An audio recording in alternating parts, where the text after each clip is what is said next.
Hi guys! Welcome to my YouTube channel po. New day, new video po tayo ngayon. Pag-usapan po natin kung kailan po ang release ng 13-month pension ng ating mga SSS pensioners po. Ayan guys, dahil malapit na pong mag-December, dapat alam na po natin kung kailan po darating sa ating mga accounts ang ating 13-month pension para sa ating mga SSS pensioner po.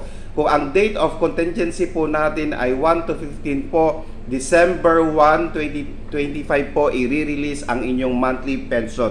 Pero po marami pong bangko, may mga bangko po tayo na hindi na po December 1, kung minsan po namumove siya ng November 28, 2025 po. Kaya nga po sa ating mga first batch po, which is December 1, supposed to be, baka po meron na po kayo ng November 28, 2025 po. Kaya nga po, from time to time, chine-check nyo po ang inyong account po para po makita po natin baka earlier than December 1, nabigay na po sa inyong account po. Sa ating mga SSS pensioners po na may date of contingency po na 16 up to the last day po ng buwan, marireceive po ninyo ang inyong 13-month pension sa December 4, 2025 po. At sa ating mga SSS pensioners po na nagkaroon po ng 18-month lump sum po, marireceive din po ninyo ang inyong 13-month SSS pension sa December 4, 2025 po. Malinaw po yan.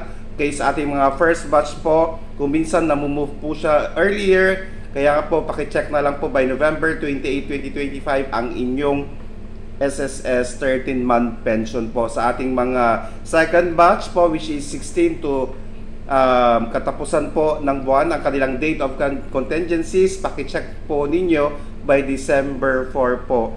Okay, kasama na rin po dyan ang inyong monthly pension for the month of December po. Sa ating mga may 18-month advance lump sum po, ayan po, December 4 din po ang release ng inyong 13-month SSS pension.